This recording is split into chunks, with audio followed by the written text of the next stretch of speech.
अस्सलाम वालेकुम। कल मैं एक ਤੁਹਾਡੇ ਨਾਲ ਖਬਰ ਸ਼ੇਅਰ ਕੀਤੀ ਸੀ। ਸਾਡੇ ਵੀਰ ਨੇ ਅਜਾਜ਼ ਕਲਸ ਚੂਨੀਆਂ ਤੋਂ ਕੋਰਸਪੋਂਡੈਂਟ ਨੇ, ਅੱਛੇ ਜਰਨਲਿਸਟ ਨੇ।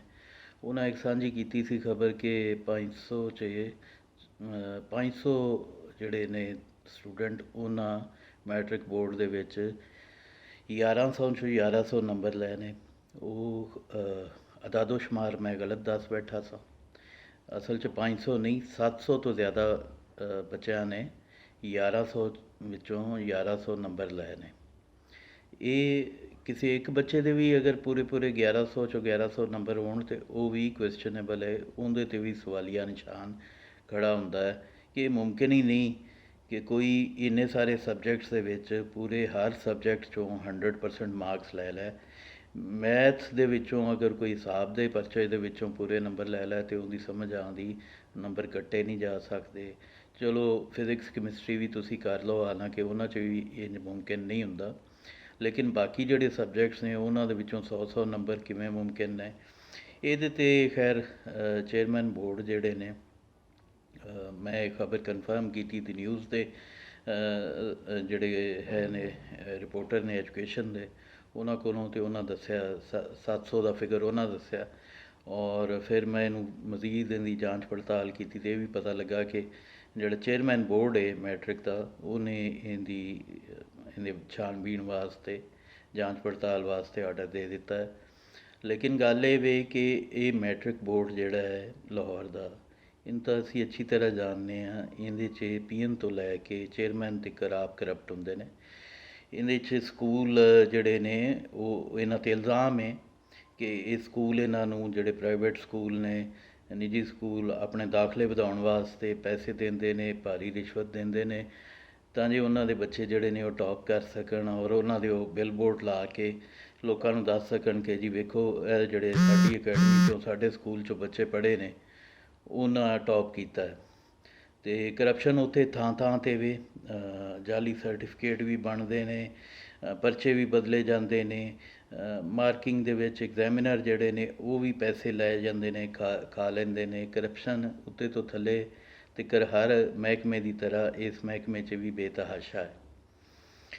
ਜਿਹੜਾ ਤੁਸੀਂ ਦੇਖਦੇ ਹੋ ਕਿ ਸਾਡੀ ਤਾਲੀਮ ਦਾ ਬੇੜਾ ਗਰਕ ਹੈ, ਨਿਜ਼ਾਮ ਦਾ, ਇਹਦਾ ਅੰਦਾਜ਼ਾ ਪਿਛਲੇ ਸਾਲ ਵੀ ਹੋ ਗਿਆ ਸੀ।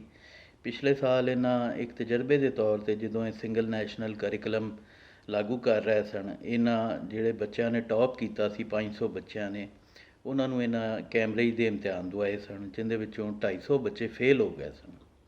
ਮਤਲਬ ਟੌਪ ਕਰਨ ਵਾਲੇ 250 ਬੱਚਿਆਂ ਦੇ ਫੇਲ ਹੋਣ ਦਾ ਮਤਲਬ ਇਹ ਵੇ ਕਿ ਸਾਡਾ ਜਿਹੜਾ ਮਿਆਰੇ ਤਾਲੀਮ ਹੈ ਉਹ ਦੁਨੀਆ ਤੋਂ ਅੱਧਾ ਵੀ ਨਹੀਂ, ਉਹਦਾ ਸਟੈਂਡਰਡ ਜਿਹੜਾ ਹੈ ਦੁਨੀਆ ਤੋਂ ਅੱਧੇ ਤੋਂ ਵੀ ਅੱਧਾ ਹੈ।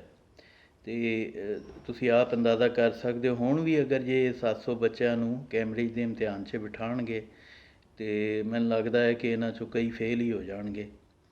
ਅਸਲ ਮਸਲਾ ਕਸੂਰ ਸਾਡੇ ਬੱਚਿਆਂ ਦਾ ਨਹੀਂ, ਉਹਨਾਂ ਵਿਚਾਰਿਆਂ ਨੂੰ ਤਾਂ ਜ਼ਾਹਿਰ ਜੋ ਦਿੱਤਾ ਜਾਏਗਾ ਉਹਦੇ ਮੁਤਾਬਿਕ ਉਹਨਾਂ ਤਿਆਰੀ ਕਰਕੇ ਇਲਮ ਹਾਸਿਲ ਕਰਨਾ ਹੈ ਔਰ ਮੁਕਾਬਲੇ 'ਚ ਬੈਠਣਾ ਹੈ, ਇਮਤਿਹਾਨ ਦੇਣੇ ਨੇ, ਔਰ ਉਸੇ ਦੇ ਮੁਤਾਬਿਕ, ਉਸੇ ਨਿਸਾਬ ਦੇ ਮੁਤਾਬਿਕ ਜਿਹੜਾ ਉਹਨਾਂ ਦੇ ਨੰਬਰ ਆਉਣੇ ਨੇ। ਅਸਲ ਇਸ਼ੂ ਜਿਹੜਾ ਉਹ ਇੱਕ ਤਾਂ ਕਰਪਸ਼ਨ ਦਾ ਹੈ, ਔਰ ਅਗਰ ਤੁਸੀਂ, ਜਿਹੜੀ ਕਿ ਹਰ ਥਾਂ ਮੌਜੂਦ ਹੈ, ਜਿਹੜਾ ਮੈਂ ਜ਼ਿਕਰ ਕਰ ਚੁੱਕਿਆ, ਲੇਕਿਨ ਅਗਰ ਤੁਸੀਂ ਉਹਨੂੰ ਠੀਕ ਵੀ ਕਰ ਲਓ ਤਾਂ ਵੀ ਜਿਹੜਾ ਮਸਲਾ ਮਿਆਰੇ ਤਾਲੀਮ ਦਾ ਹੈ ਉਹ ਹੱਲ ਨਹੀਂ ਹੋ ਸਕਦਾ ਅਗਰ ਸਾਰਾ ਕੁਛ ਮਾਸਟਰ ਜਿਹੜੇ ਨੇ, ਅਸਾਤਜ਼ਾ ਜਿਹੜੇ ਨੇ ਉਹ ਕਰਪਟ ਨਾ ਹੋਣ, ਉਹ ਆਪਣੀ ਜ਼ਿੰਮੇਦਾਰੀ ਪੂਰੀ ਅਦਾ ਕਰਨ, ਉਹ ਗੈਰ ਜ਼ਿੰਮੇਦਾਰੀ ਦਾ ਸਬੂਤ ਨਾ ਦੇਣ, ਉਹ ਟਿਊਸ਼ਨ ਅਕੈਡਮੀਆਂ ਦੀ ਥਾਂ ਸਕੂਲ 'ਚ ਠੀਕ ਪੜ੍ਹਾਉਣ, ਤਾਂ ਵੀ ਤੁਹਾਡਾ ਨਿਸਾਬ ਐਸਾ ਹੈ ਕਿ ਮਿਆਰੇ ਤਾਲੀਮ ਇਹਦੇ ਨਾਲ ਇੰਪਰੂਵ ਨਹੀਂ ਹੋ ਸਕਦਾ।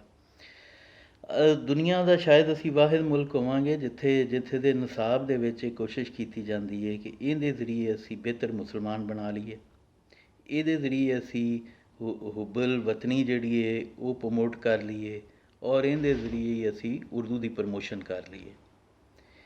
ਇਹ ਤੁਸੀਂ ਅੰਦਾਜ਼ਾ ਕਰ ਸਕਦੇ ਹੋ ਕਿ ਇਹਨਾਂ ਚੀਜ਼ਾਂ, ਇਸ ਸੋਚ ਦੇ ਨਾਲ, ਇਸ ਫਿਕਰ ਦੇ ਨਾਲ ਤੁਸੀਂ ਤਾਲੀਮ ਦਾ ਮਿਆਰ ਕਿੰਝ ਬਿਹਤਰ ਕਰ ਸਕਦੇ ਹੋ। ਤਾਲੀਮ ਤਾਂ ਇੱਕ ਐਸੀ ਚੀਜ਼ ਹੈ ਕਿ ਜਿਹਨੂੰ ਸਿੱਖਿਆ ਆਖਿਆ ਜਾਂਦਾ ਹੈ, ਜਿਹਦੇ ਨਾਲ ਤੁਸੀਂ ਸ਼ਊਰ ਦਿੰਦੇ ਹੋ, ਆਗਾਹੀ ਦਿੰਦੇ ਹੋ ਔਰ ਰਹਿਣ ਸਹਿਣ ਦਾ ਤਰੀਕਾ ਸਲੀਕਾ ਦਿੰਦੇ ਹੋ, ਗੱਲਬਾਤ ਦਾ ਚੱਜ ਵੱਲ ਦੱਸਦੇ ਹੋ ਕਿ ਕਿੰਝ ਗੱਲਬਾਤ ਕਰਨੀ ਹੈ, ਤੁਹਾਡੀ ਨੌਲੇਜ ਕਿੰਨੀ ਹੈ, ਨੌਲੇਜ ਵਾਸਤੇ ਤਾਲੀਮ ਹੁੰਦੀ ਹੈ, ਐਜੂਕੇਸ਼ਨ ਹੁੰਦੀ। ਹੁਣ ਜਦੋਂ ਤੁਹਾਡੇ ਓਬਜੈਕਟਿਵ ਹੀ ਇਹ ਹੋਣਗੇ ਕਿ ਤੁਸੀਂ ਇਹਦੇ ਨਾਲ ਹੁੱਬਲ ਵਤਨੀ ਵਧਾਉਣੀ ਹੈ, ਇਹਦੇ ਨਾਲ ਪ੍ਰਮੋਸ਼ਨ ਕਰਨੀ ਹੈ, ਮਜ਼ਹਬ ਦੀ ਪ੍ਰਮੋਸ਼ਨ। ਹਾਲਾਂਕਿ ਸਾਡੇ 'ਚ ਕੋਈ ਵੀ ਹਿੰਦੂ ਤਾਂ ਨਹੀਂ ਜੰਮਿਆ, ਸਾਰੇ ਮੁਸਲਮਾਨਾਂ ਦੇ ਘਰਾਂ 'ਚ ਜੰਮੇ ਨੇ।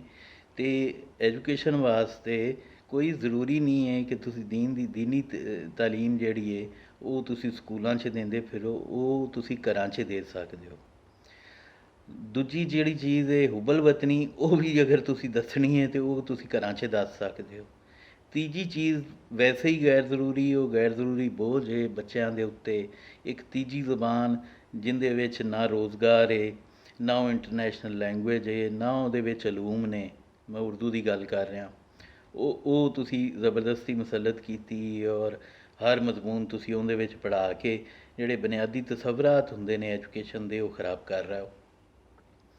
ਸੋ ਇਹਨੂੰ ਕਿੰਝ ਬਿਹਤਰ ਕੀਤਾ ਜਾ ਸਕਦਾ ਹੈ, ਇਹ ਸੋਚਣ ਦੀ ਗੱਲ ਹੈ।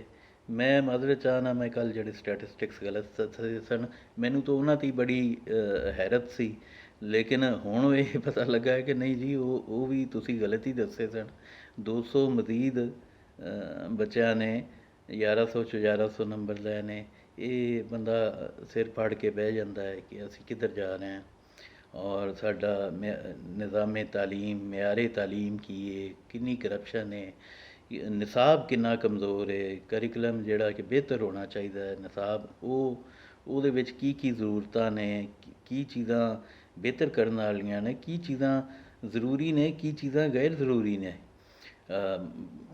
ਤੁਸੀਂ ਸਾਰੀਆਂ ਚੀਜ਼ਾਂ ਅਗਰ ਤੁਸੀਂ ਚਾਹੁੰਦੇ ਹੋ ਕਿ ਦੁਨੀਆ ਦੇ ਬਰਾਬਰ ਆ ਕੇ ਤੁਹਾਡਾ ਐਜੂਕੇਸ਼ਨ ਸਿਸਟਮ ਹੋਵੇ ਔਰ ਤੁਹਾਡੇ ਬੱਚਿਆਂ ਦਾ ਮਿਆਰ ਜਿਹੜਾ ਹੈ ਉਹ ਪੜ੍ਹਨ ਤੋਂ ਬਾਅਦ ਦੁਨੀਆ ਦੇ ਬਰਾਬਰ ਹੋਏ, ਅਤੇ ਤੁਹਾਨੂੰ ਇਹਨਾਂ ਗੱਲਾਂ 'ਤੇ ਜ਼ਰੂਰ ਸੋਚਣਾ ਪਏਗਾ। ਤੁਹਾਨੂੰ ਇਹ ਸਾਰੀਆਂ ਚੀਜ਼ਾਂ 'ਤੇ ਗੌਰ ਕਰਨਾ ਪਏਗਾ ਕਿ ਤੁਸੀਂ ਜਿਹੜਾ ਇੰਟਰਨੈਸ਼ਨਲ ਸਟੈਂਡਰਡ ਹੈ, ਜਿਹੜੇ ਬਿਹਤਰੀਨ ਦੁਨੀਆ ਦੇ ਸਕੂਲ, ਕਾਲਜਸ, ਯੂਨੀਵਰਸਿਟੀਜ਼ ਨੇ, ਉਹਨਾਂ 'ਚ ਕੀ ਪੜ੍ਹਾਇਆ ਜਾ ਰਿਹਾ ਹੈ ਔਰ ਕਿੰਝ ਪੜ੍ਹਾਇਆ ਜਾ ਰਿਹਾ ਹੈ, ਕੀ ਤਰੀਕਾ ਹੁੰਦਾ ਹੈ, ਮਿਆਰ ਕੀ ਹੁੰਦਾ ਹੈ, ਉੱਥੋਂ ਦੇ ਟੀਚਰਸ ਦੀ, ਉੱਥੋਂ ਦੀ ਪ੍ਰੋਫੈਸਰਸ ਦੀ, ਉੱਥੋਂ ਦੇ ਲੈਕਚਰਰਸ ਦੀ ਤਨਖਾਹਾਂ ਕੀ ਨੇ।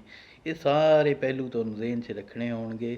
ਇਹ ਨਾਅਰੇਬਾਜ਼ੀ 74 ਸਾਲ ਤੋਂ ਅਸੀਂ ਸੁਣਦੇ ਆ ਰਹੇ ਹਾਂ ਔਰ ਤਾਲੀਮ ਅਸੀਂ ਦੇਖ ਰਹੇ ਹਾਂ ਕਿ ਦਿਨ ਬ ਦਿਨ ਨਿਜ਼ਾਮੇ ਤਾਲੀਮ, ਮਿਆਰੇ ਤਾਲੀਮ ਸਾਡਾ ਗਿਰਦਾ ਚਲਾ ਜਾ ਰਿਹਾ ਔਰ ਕੋਈ ਇਹਦੇ 'ਤੇ ਪਰੇਸ਼ਾਨ ਨਹੀਂ। ਇਹੀ ਗੱਲ ਸੀ ਜੀ। ਰੱਬ ਰਾਖਾ, ਆਪਣਾ ਖਿਆਲ ਰੱਖਿਆ ਜੀ।